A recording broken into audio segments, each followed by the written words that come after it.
It's midnight. You're in bed. The lights are off. You tell yourself you'll stop scrolling after just one more swipe. 10 minutes later, your eyes feel tired, but your mind feels strangely alert. You finally put the phone down, close your eyes, and nothing happens. Sleep doesn't come. So what actually changed in those last few minutes? Here's the core point right away. Scrolling before bed doesn't just delay sleep. It actively trains your brain to stay awake when it should be shutting down. And it does this through light, psychology, and habit formation working together. Let's start with the simplest layer. Your brain uses darkness as a signal to release a hormone that tells your body it's night. Screens interfere with that signal. Bright, short wavelength light tells your brain it's still daytime. Even if your eyes feel tired, your internal clock gets confused. The result is simple but brutal. Your body is ready for rest, but your brain thinks it's still early evening. Now add the psychological layer. Scrolling is not passive. Every swipe is a tiny decision. Every new piece of content triggers curiosity, judgment, or emotion. Your brain stays in evaluation mode. This keeps the nervous system slightly activated instead of letting it drift into a calm state. It's like trying to fall asleep while someone keeps whispering new questions in your ear. There's also expectation involved. When you scroll in bed regularly, your brain starts associating the bed with stimulation instead of rest. Over time, lying down no longer signals sleep. It signals engagement. That's why even after you stop scrolling, your mind keeps racing.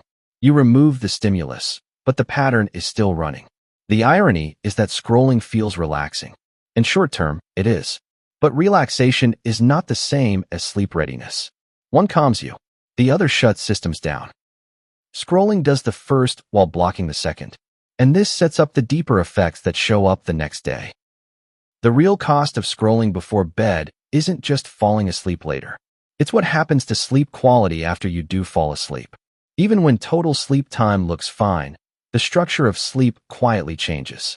Sleep isn't one smooth block. It moves through stages. Some stages restore the body. Others help memory, emotional regulation, and learning.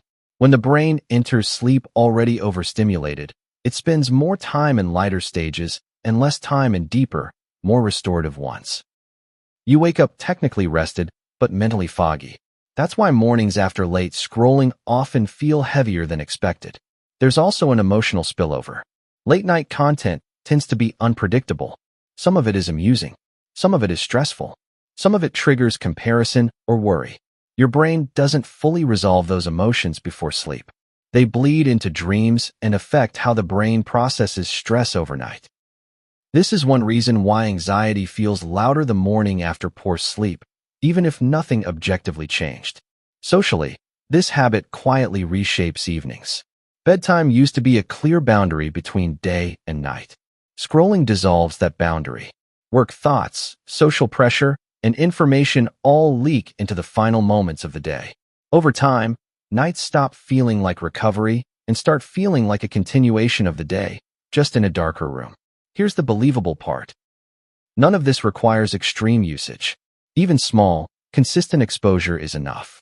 The brain is a pattern-learning machine. If the last thing it does every night is consume fast, stimulating input, it adapts. Not dramatically, gradually, quietly. The key insight is not that scrolling is evil. It's that timing matters more than people think. The same activity that feels harmless during the day carries a very different cost at night. Once you understand that, the habit stops feeling like a mystery. It becomes a system you can actually reason about.